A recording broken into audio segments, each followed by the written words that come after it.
Kita disuruh bangga dengan ibadah, gembira dengan ibadah, syukur dengan ibadah. Tapi yang kita pandang itu adalah taufik hidayah Allah yang diberikan kepada kita, bukan dari ibadah kita. Ibadah kita ini kata kalau dibanggakan, banyak kada husuknya, banyak luputnya. Sembahyang kita, kalau dibanggakan sembahyang kita nih 4 rakaat, paling serakaat nah husuk amun juga. Ya Allah biha, ya Allah biha, ya Allah biha husnul khatimah. Hikmah yang ke-181 dari Al-Hikamil Athaiyah. Berkata Imam Ahmad bin Athaillah As-Sakandari, man abbara min bisati ihsanih asmatathul isaah, wa man abbara bi ihsanillahi ilaihi lam yasmut idza asaa. Yang artinya, barang siapa yang memberikan nasihat dengan memandang kepada kebaikan dirinya, maka dia akan berdiam ketika dia terjatuh dalam kemaksiatan. Dan barang siapa yang memberikan nasihat karena memandang kepada kebaikan dari Allah terhadap dirinya, maka dia tidak akan diam walaupun dia terjatuh dalam kemaksiatan. Nah, itulah terjemahnya hikmah yang ke-181 ini. Di dalam hikmah tersebut mengisyaratkan kepada 2 kelompok manusia. Kelompok manusia yang pertama, minan nas may yanzuru ila ihsanihi ila Allah Ta'ala.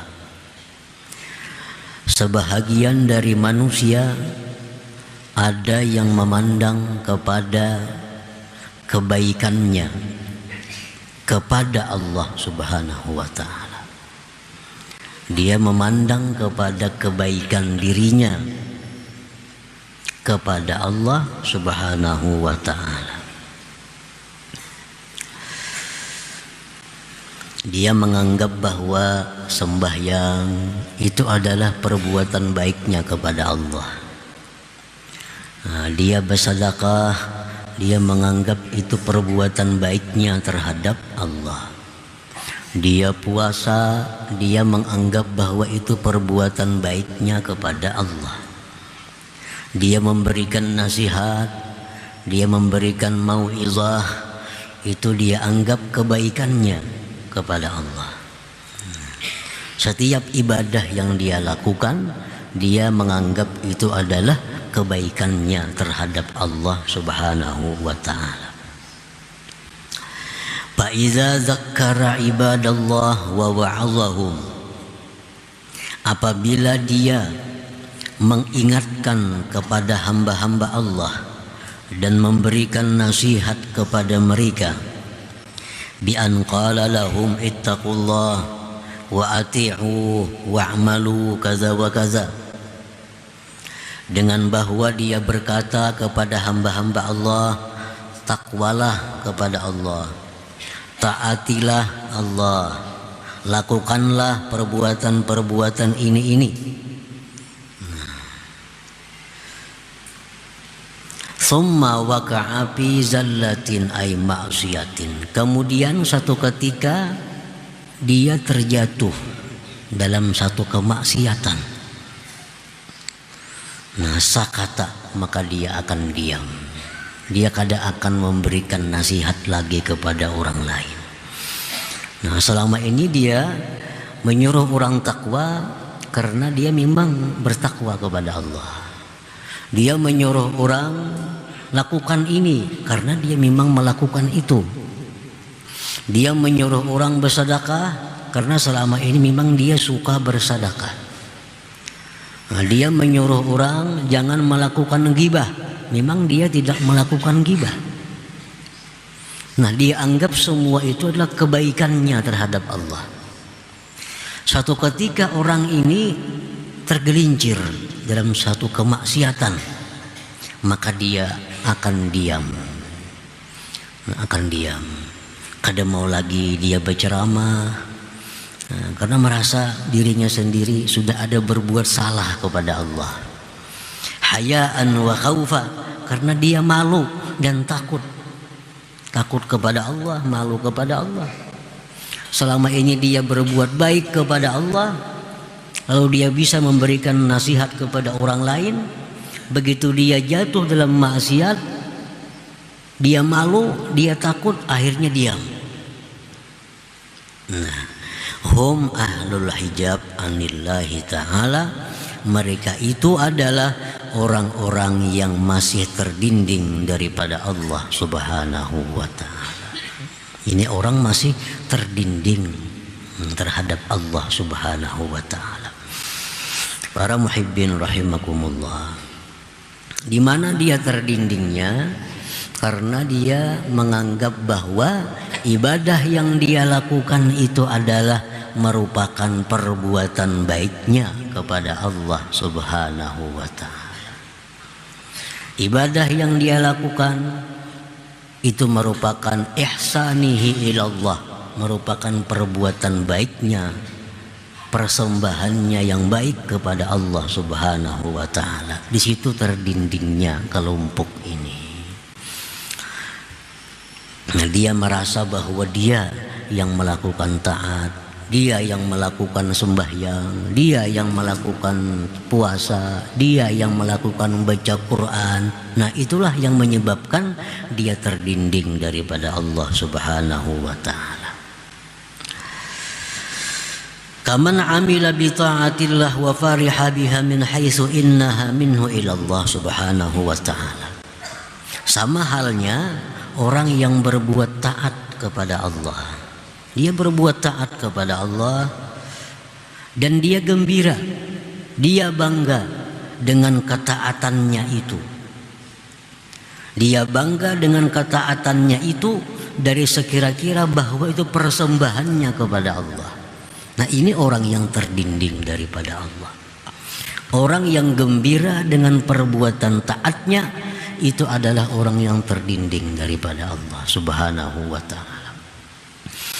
Para muhibbin rahimakumullah, anggapan-anggapan seperti itu, bahwa dia merasa telah melakukan ibadah, dia telah melakukan salat, sedekah, zakat, haji, umrah, dan dia gembira, dia bangga dengan itu.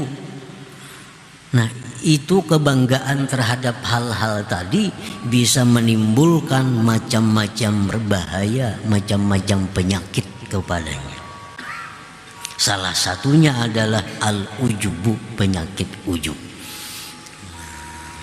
Salahnya penyakit ujub. Orang yang mengakui bahwa dia suka sembahyang, suka ibadah, suka ini, suka itu, berbuat baik, itu bisa menimbulkan sifat ujub dalam dirinya. Kan ujub ini artinya isti'zamun ni'mah ma'an nisyani idhafatiha ilallah. Itu ujub. Dia mengagungkan nikmat Allah. Hanya bisa sembahyang, itu nikmat Allah. Diagungkannya, dia bisa sembahyang 1000 rakaat semalaman. Dia merasa hebat dengan kemampuannya membaca Quran 1 khatam dalam semalam. Dia lupa bahwa itu adalah anugerah dari Allah. Dia kada sadar bahwa itu anugerah Allah. Nah, ini ujub. Ujub seperti ini bukan mendapatkan pahala ibadah, tapi justru menggugurkannya dan membuat dia melakukan dosa yang besar. Membuat dia melakukan satu dosa yang besar. Orang yang merasa bahwa dia melakukan macam-macam taat, tetapi dia lupa menyandarkannya kepada anugerah Allah, itu ujub. Bukan dapat pahala, justru dapat dosa.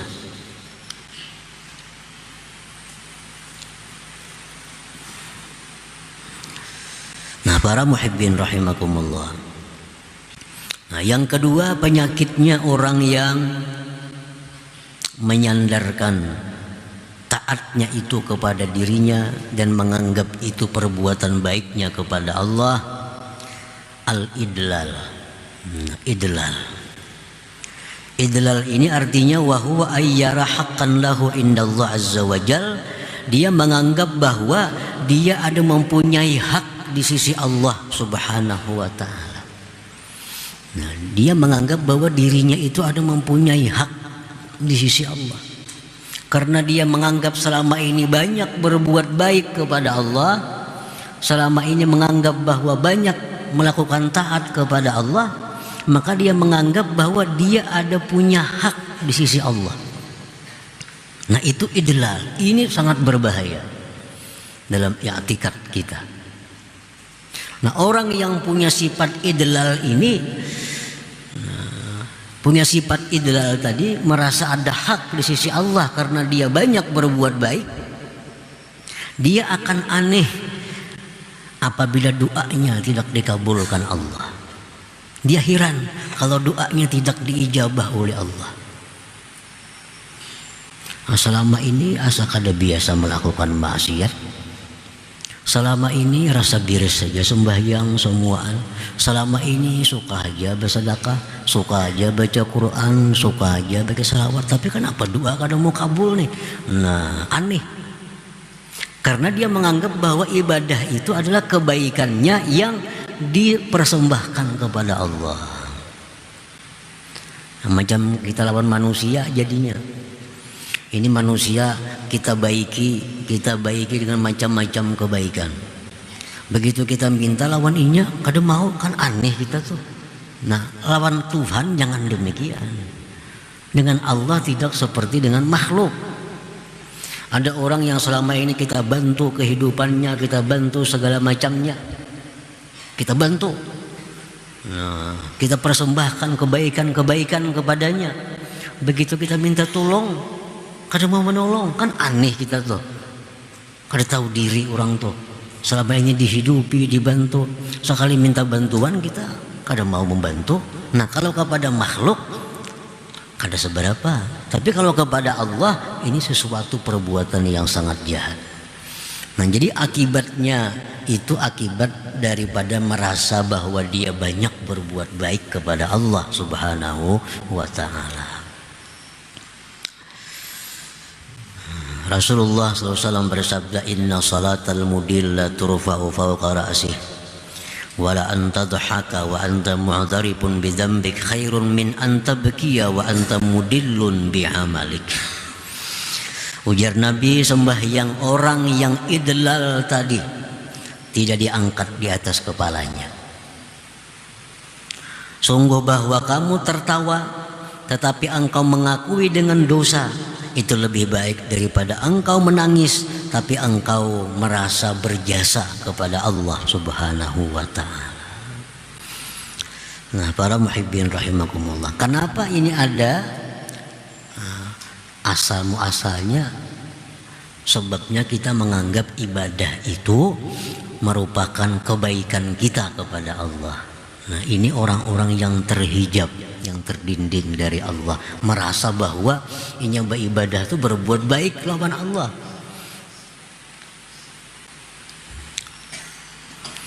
Nah, dan lagi orang yang beranggapan demikian bahwa ibadahnya itu adalah merupakan kebaikannya kepada Allah, penyakit yang ditimbulkan di situ ada pula al-mannu. Nah, al-mannu, iya tadi. Kalau idlal itu kepada Allah, kalau al-man ini kepada makhluk Allah. Al-man ini memberi seseorang, lalu dalam hatinya merasa bahwa dia berjasa kepada orang itu, dan di mulutnya menyebut-nyebut pemberiannya. Ada orang berhasil, wah tuh aku dulu nyakulahkan tuh, jangan ada aku ini jadi kayak itu bang. Nah, ini man, ini man nih. Nah, kenapa demikian terjadi? Karena dia menganggap bahwa kebaikan yang dia perbuat itu dinisbahkannya kepada dirinya. Itu jadi sugih. Aku dulu modali tahun 10 wara dulu kenapa-napa. Nah, itu man. Jadi man ini bisa menyerang orang kaya, ya kayak tadi, bisa menyerang orang alim, Dulu aku melajari itu berapa tahun mengaji lawan aku, sudah wah ini alim. Nah itu orang alim yang man dengan ilmunya, merasa berjasa itu. Nah apabila kita bersedekah, kita berbuat baik kepada hamba Allah, tapi ada sifat man tadi, itu sedekahnya gugur. La tubtilu sadaqatikum bil manni wal adha. Jangan kau batalkan, ujar Tuhan dalam firman-Nya, jangan kau batalkan pahala sedekah kamu dengan menyebut-nyebut pemberian itu. Nah, para muhibbin rahimakumullah. Jadi kelompok manusia yang pertama adalah orang yang memandang ibadahnya itu suatu kebaikan yang dia persembahkan kepada Allah Subhanahu wa taala. Dan ini kelompok orang yang terdinding daripada Allah, dan kelompok ini mudah diserang penyakit-penyakit yang jahat seperti ujub, idlal, kina sombong dan seterusnya itu.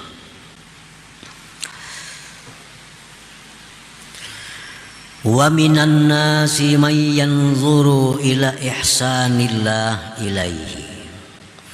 Nah, kelompok yang kedua ini orang-orang yang memandang kebaikan Allah kepada dirinya. Wa yashhadu tasrifal haq fihi, dan dia menyaksikan perlakuan Allah padanya. Nah, inya beribadah, inya melakukan satu taat kepada Allah, sembahyang contohnya. Inya bukan dengan sembahyang itu dia gembira, bukan menganggap sembahyang itu merupakan kebaikannya kepada Allah, bukan. Tapi dia menganggap bahwa sembahyang itu adalah merupakan kebaikan Allah kepada dirinya. Nah ini yang bujur, ini yang benar. Dibalik sedikit, dibalik. Kalau tadi sembahyang merasa berbuat baik kepada Allah, diganti bahwa aku sembahyang ini adalah bukti kebaikan Allah kepadaku.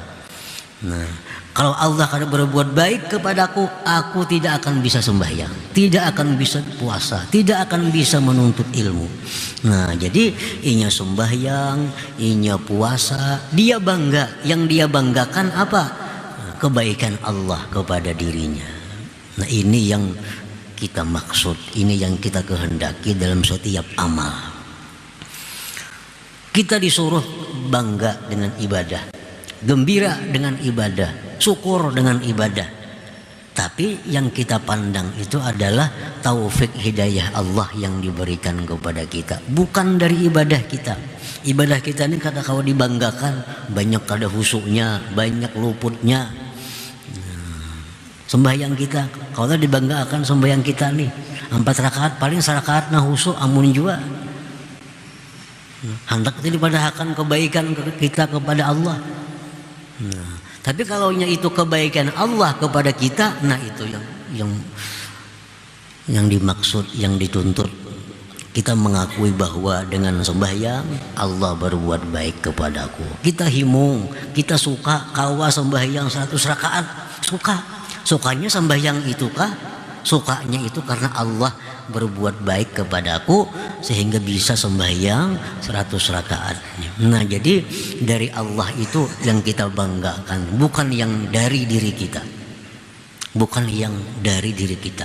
Kita baca Quran semalaman dapat 10 juz, syukur, kita gembira.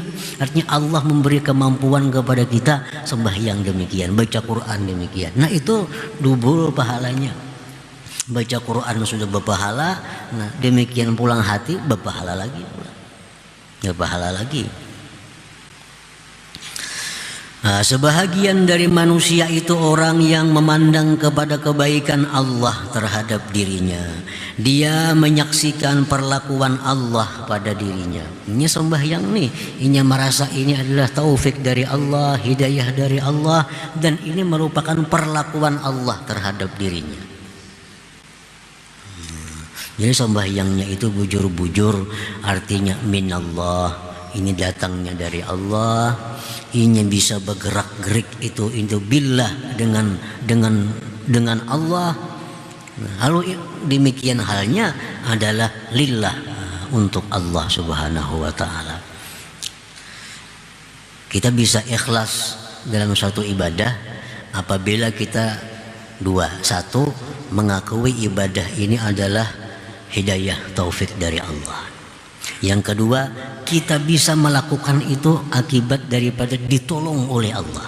Nah, bila kita kawa itu dua, kita akan bisa lillah karena Allah Subhanahu wa taala. Selama kita masih menganggap bahwa ibadah itu merupakan kemampuan kita, nah kita kadang akan bisa ikhlas karena Allah dalam melakukan ibadah. فَإِذَا ذَكَّرَ عِبَادَ اللَّهِ وَوَعَظَهُمْ ثُمَّ وَقَعَ فِي مَعْصِيَةٍ لَا يَسْكُتُ عَنِ التَّذْكِيرِ وَالْوَعْظِ لِأَنَّهُ لَا يَرَى لِنَفْسِهِ إِحْسَانًا.